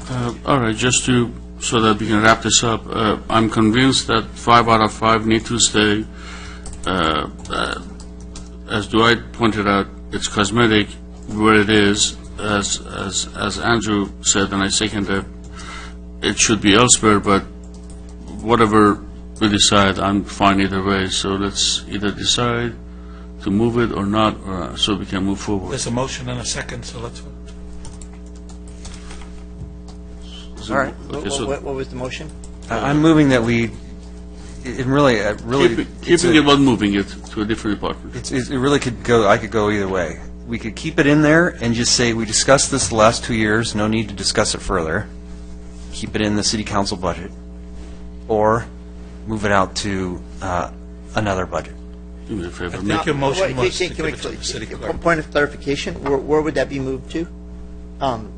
He said the city clerk in his original motion. So I'll make a motion that we move it to the city clerk. Okay, I second But I'm that. barely making that motion. So we have a motion and second if we Do we vote. barely vote, or do we have to? No, just vote so we can move forward, please. That motion carries with Council Member Robinson and Mayor Pro Tem Voights opposed. And, I think we have a new gang of 3. And so, I'd like to clarify, the fact is that in my line items here, nothing was talked about the signature verification process that's going on right now. It's costing the city $85,000. Is that on city clerk's budget, or where was that budgeted? And then the proposed election, if they're the two to the immediate far bookends are fortunate enough to get a recall, where would that be budgeted? The $250,000 of city money. The signature verification is ongoing, and I do not have an invoice yet from the Registrar of Voters. However, the budget that your workshop is about is the 16-17 budget. The signature verification expense would be in the 15-16 budget. And when an invoice is received, it is anticipated that a budget adjustment to the city clerk's budget would occur, and that's probably going to be at the June 7th or June 21st council meeting. Thank you. And that's somewhere around $85,000, correct? That's one of the reasons. That's one of the reasons I voted against putting that other budget stuff on you. Right, approximately. So a budget adjustment would come back in order to allocate the funds to pay that invoice. As for a potential recall election, if an election is qualified and called, it would occur in the 16-17 budget, but we would know that before the budget is adopted at the second meeting in June on the 21st. So whereas there's no provision for an extra election at this time, we'll know the answer of whether or not one will be necessary, and the appropriate dollars would be added to the city clerk's election budget when it's presented for final adoption on the 21st. And how much is the city's budgeted amount allocated every 2 years for elections? $60,000 is the approximate cost of the election every 2 years. So this signature gathering, and that would cost approximately 8 years worth of elections. 4 years. $240,000 Ish. ish. Because I don't have an actual estimate of the actual potential cost of the recall election, I can't say whether it would be, twice the norm. And plus, there are efficiencies of scale that occur every election with the Registrar of Voters Office, whereas we budget $60,000. Many times the election has been less than that. For example, in 2014, it was approximately $45,000. So thank you. Okay, I just have 2 more items. Is everyone else done? I just want to quickly, I'm done as far as the city council and the rest. I just want to quickly see what it takes. What do I need to do to move the 15,000 forward for what April was talking about? Well, I kind of think Procedurally, what do I need to do? my thought is that it interests me, your proposal. However, our normal process is to go out to RFP to seek more than just one kind of bid. So, I'm not sure if that's where folks would want to go, but that's my humble 2 cents. What's the city attorney? Can we act on something introduced the way it's been introduced? Yeah, I think what you're looking for is feedback and straw polls on what you want brought back, so yes. I think that there's other agencies out there that actually have been to the city, and I think that it's interesting proposal, but I'd hate to put the cart before the horse. in other words, and get out in front of something when there'll be other people coming to possibly bid on adoption center in Lake Forest. Okay. Maybe we'll all talk and then let the staff discuss. When we had the discussion about an adoption center, that night I was having some thoughts about, what might be some different ways to accomplish what my hope was. And again, my hope was that we don't hire city employees to run a facility. We don't. My preference was that we didn't even have county employees running a facility because, as I mentioned, I was concerned about salaries, pension impact, all those sorts of things. So I started looking at, okay, what are some concepts that might work that where we could try to encourage or incentivize the private sector to do what some of them had already been doing. There was one small, I think adoption center would probably be a stretch to even call it that, but that's how they were referring to it, and they were renting some space at I think an animal hospital or something like that, and kind of like operating their own adoption center, so to speak, here in Lake Forest. And so that idea caught my attention. I talked to Ms. Josephson about that concept, and I'd be interested in the staff kind of exploring what options might be available. I don't know that specific one might be something that would work, but there might be some hybrid concept around it. When I look at what we've done, what the council before me did with partnering with the Lake Forest Chamber of Commerce, which involved they're actually being involved in city events, providing some compensation for the services they're providing. I look at the offer to provide 3 events in town, and there might be some compensation that can be provided for that they can use any way they wish, whether it might involve the facilities that they're going to pay for or anything else. I mean, it's really up to them how they'd spend the money, and I'd rather it was focused on that.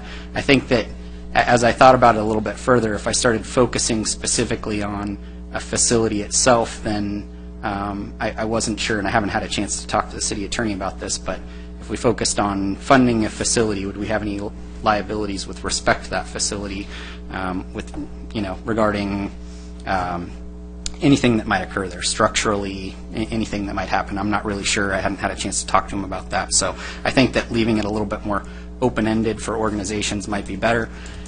And yeah, I mean, there could be some others that are interested. If we were to provide a adoption center ourselves, who knows what our costs might be when we're looking at personnel and everything else. Doing something like this, there might be a few different organizations that would want to help, and if they're providing education and services for us in some way, then who knows what might come of that. So I'd be interested in the staff exploring that. I don't know if that murks up. You're going to get 5 different opinions here, so I hope you can get some clear direction. Well, I'll make a motion that we add $15,000 to the budget and for that specific purpose, and that we ask the staff to come back to us as soon as they can with an RFP designed to as seed money. I think your example of the Chamber of Commerce is a good example. That was seed money, and they basically took it from there. That's kind of what she's asking for, but I also agree, why should we give it to her? There maybe we will, but there may be 5 or 6 other organizations here already who would like to do that, so I'd like to second that. I think an RFP would be a good thing to do. I'll second that. And I might have missed it, sorry, but was there a specific, is there any discussion about allowing staff to pick the dollar amount, because they might say, hey, we only need 5, hey, we need 25. I'm just thinking out loud there on if the motion needs a specific dollar amount. I don't mind.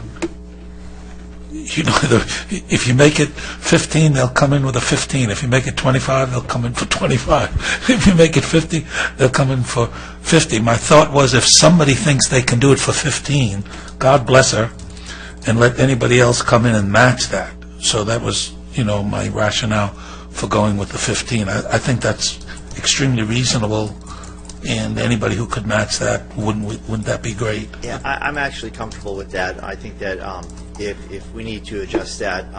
But the fact is, it gives a starting point. The fact is, it's seed money, and I think that as much discussion we've had with dogs and cats, I'd like the staff to come back to us with some ideas on that. Thank you. Well, it just, one more thought on that, and I'm not trying to belabor it, but what's the revenue, would there be ever an opportunity for a shelter that comes into the town like this to be compensated by the county so that, in essence, someone might pay us to do it? Does that kind of make sense? If they sign a contract with the county to relieve some of the, but we still, in essence, are paying the county the same cost, and then they get the revenue, so in essence, we'd be kind of paying it all the way down the line. Does that make any sense?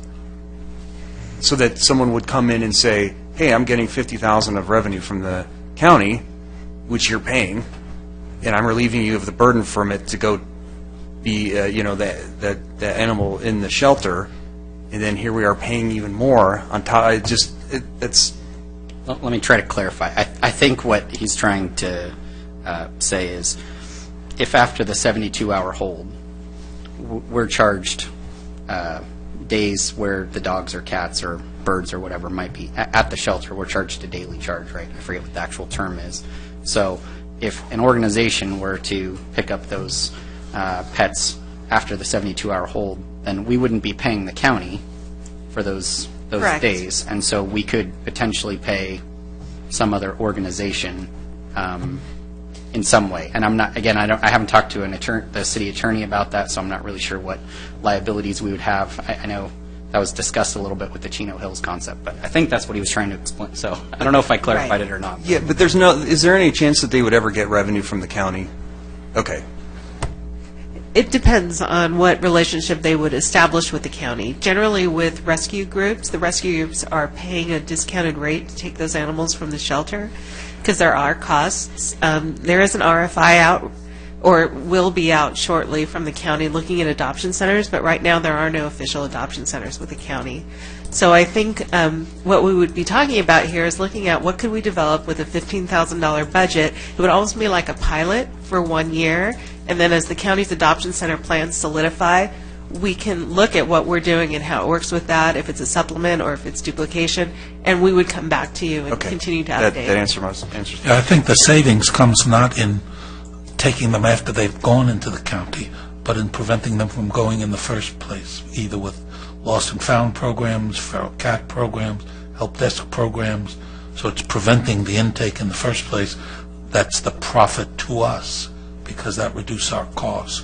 Once you've let them be picked up, gone in there and everything, come out, we've already spent the bulk of our money in that process. So, at least in my mind, I'm looking for somebody who does the latter, namely prevents intakes rather than another rescue group. Says rescue groups going up now taking animals, so that adds nothing. What we don't have is prevention of animals going in there in the first place. So that's what I'd be looking for mostly to achieve. All right, I guess we have a motion, a second.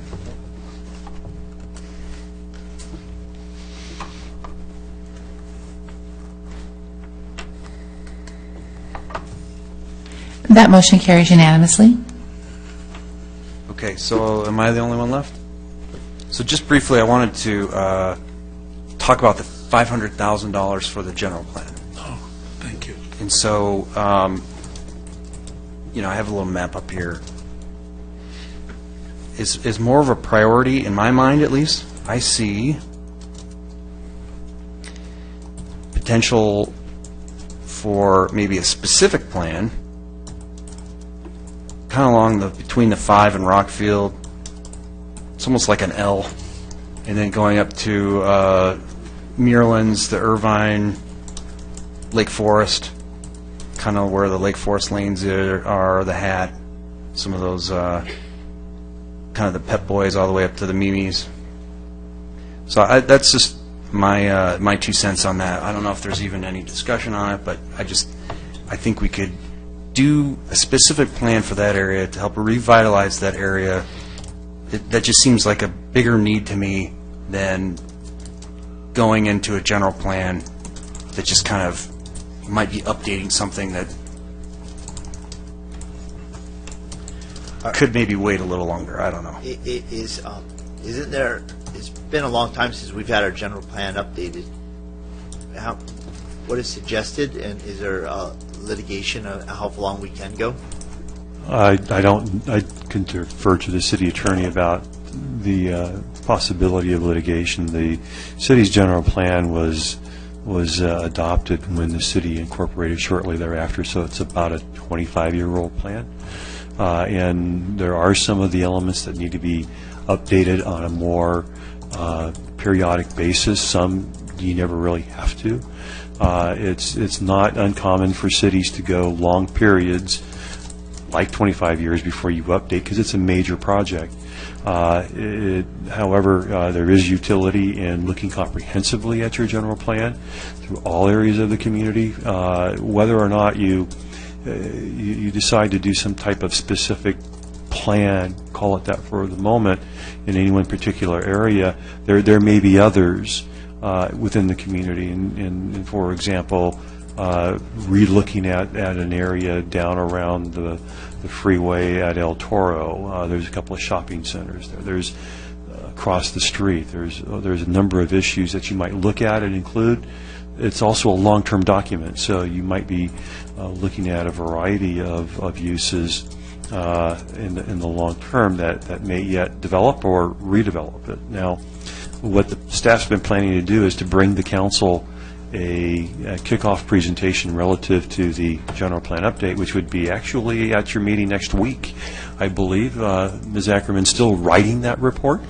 I'm anxiously awaiting to look at my first review of it. But rather than not doing that at this juncture, it's really whether you decide to do it as a comprehensive general plan update or you're going to do some focused studies in a few areas. It's still going to cost money, so the allocation is probably appropriate. And so you could reserve a decision as to what you would care to do after you see what it is that Ms. Ackerman is going to present to you along that line. But think about a document that goes out 25 years. And if you give that some thought for a moment, the Lake Forest of 25 years ago does not reflect what it looks like today.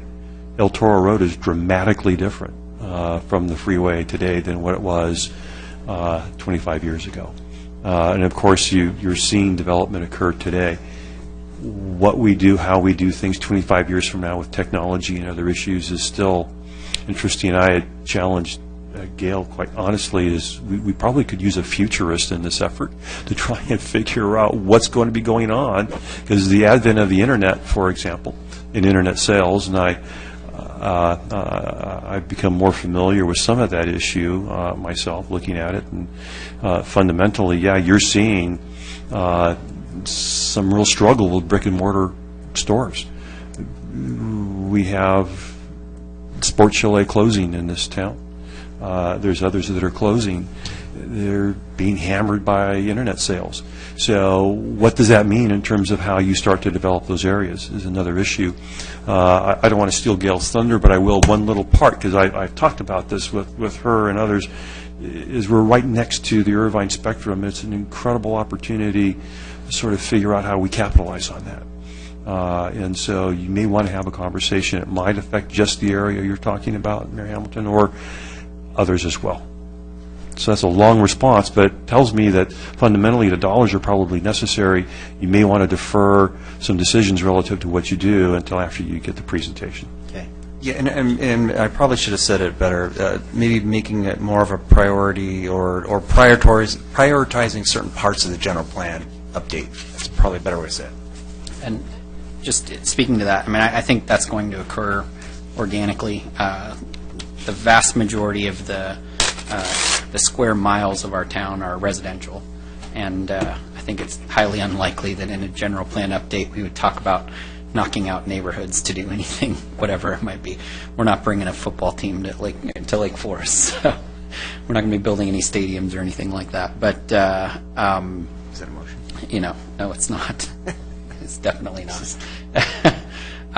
So, I think some of the areas that you're talking about are just going to become extremely obvious, but, I can think of a number as well throughout the town, and impact of internet sales are having a huge impact on our overall revenue base. I mean, we're looking at sales tax.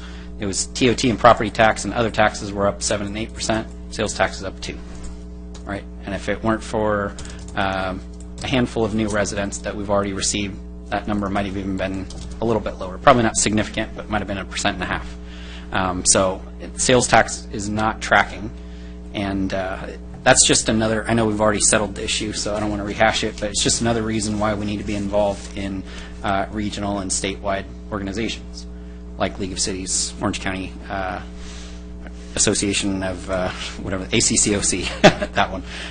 We need to be involved in those because they're helping talk about some of these major policy issues that are having an effect and will continue to have an effect on our budget.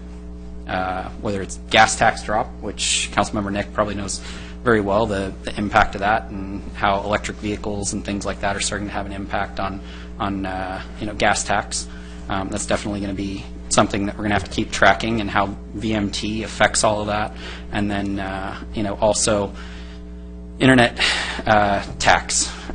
Is that going to occur? Or right now the tax that on internet purchased goods, the way I understand it, and Keith and I have talked about this a number of times, and I met with our sales tax guy about this maybe a couple of years ago, but it comes from the distribution center, right? So if the distribution center is in Ontario, but somebody in Lake Forest purchases something from a company in, I don't know, that's based in Houston, but it ships from Ontario, then Ontario is getting a lot of that sales tax benefit. So, it's we're really going to have to continue to look at that, and having people who are lobbying on our behalf, I think, is really important. That's why the ACCOC thing is probably even more important, because when it comes to that specific issue, because they have the interests of Orange County cities in mind who are being impacted by that particular issue. So, I mean, just wanted to add to the mayor's comments.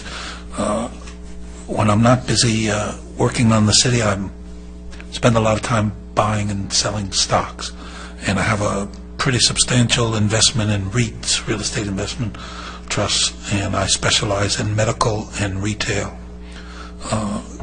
REITs. And although I'm familiar with the whole area, and that area is in flux, extreme flux at the moment, and some things are thriving and some things are dying.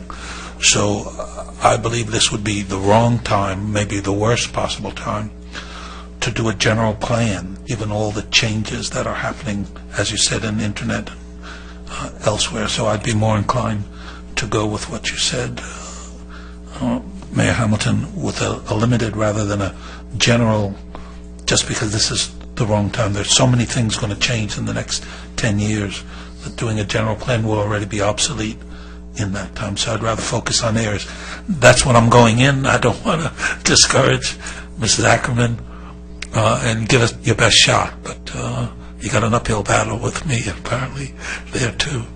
So, but I'd be happy to see what you have to say. But that's, that would be my major objection to doing that kind of a project now, is this is a really flux time in the real estate industry. So is now the time to be doing a general plan? I hear what you're saying, and the reason why I disagree is not with your comments there, because I definitely agree. Major change, I just think that's the new norm.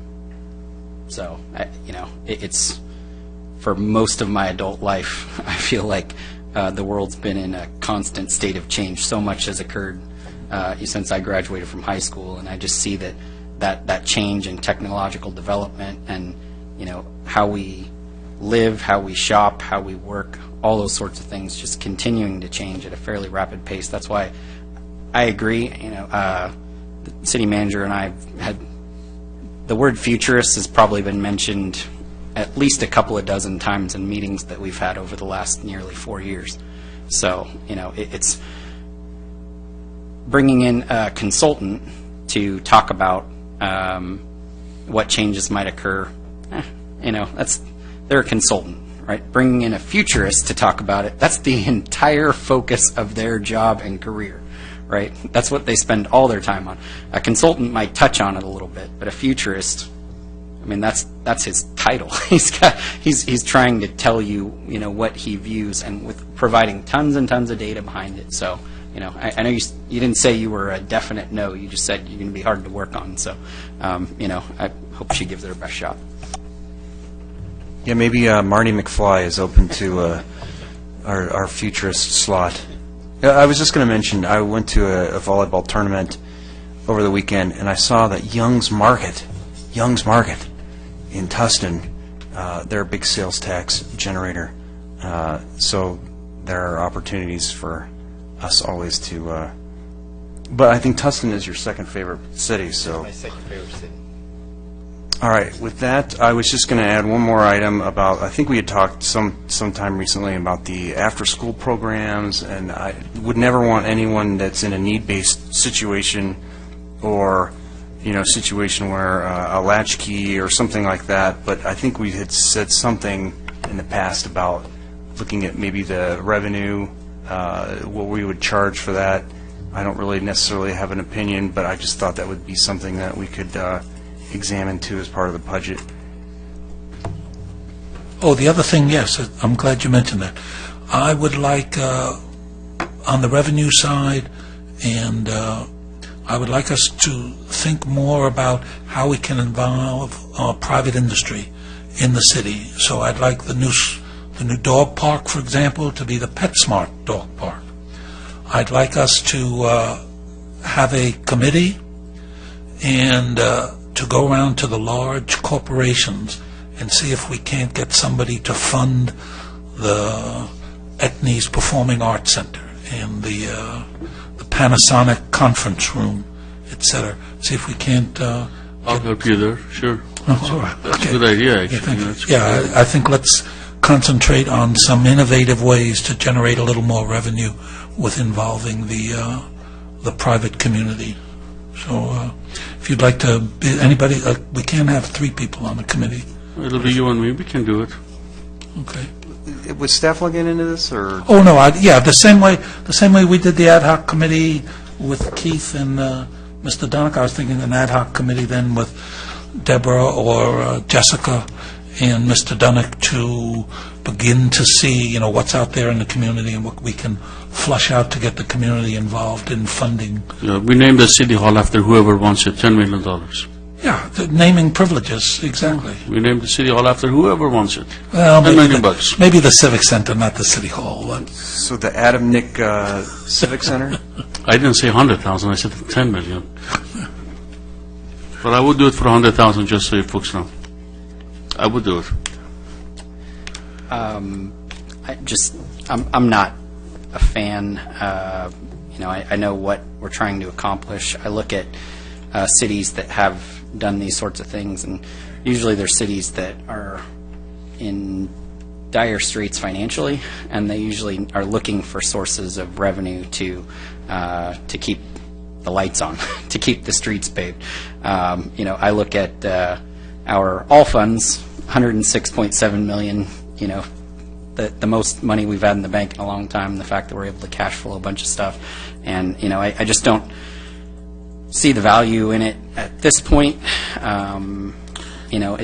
It doesn't mean that it couldn't be an option in the future, but Right. I'm just not supportive of it Dwight, right now. money is like health. You just cannot have enough of. Oh, I understand, but if you needed the money 20 years from now, the value in that, because you're usually buying naming rights for a long period of time. So I think I was in high school when Qualcomm paid for the Jack Murphy Stadium to be named Qualcomm. And San Diego was literally in a financial situation where they had to have that money. They couldn't afford to renovate the stadium, so they had to do it. And so that was a long time ago. And if we ever needed to, then the value there would be Yeah, but don't you at its highest later in the future. It wouldn't be there now. But don't you think the best moment for you to negotiate something is when you come from a point of strength, not weakness?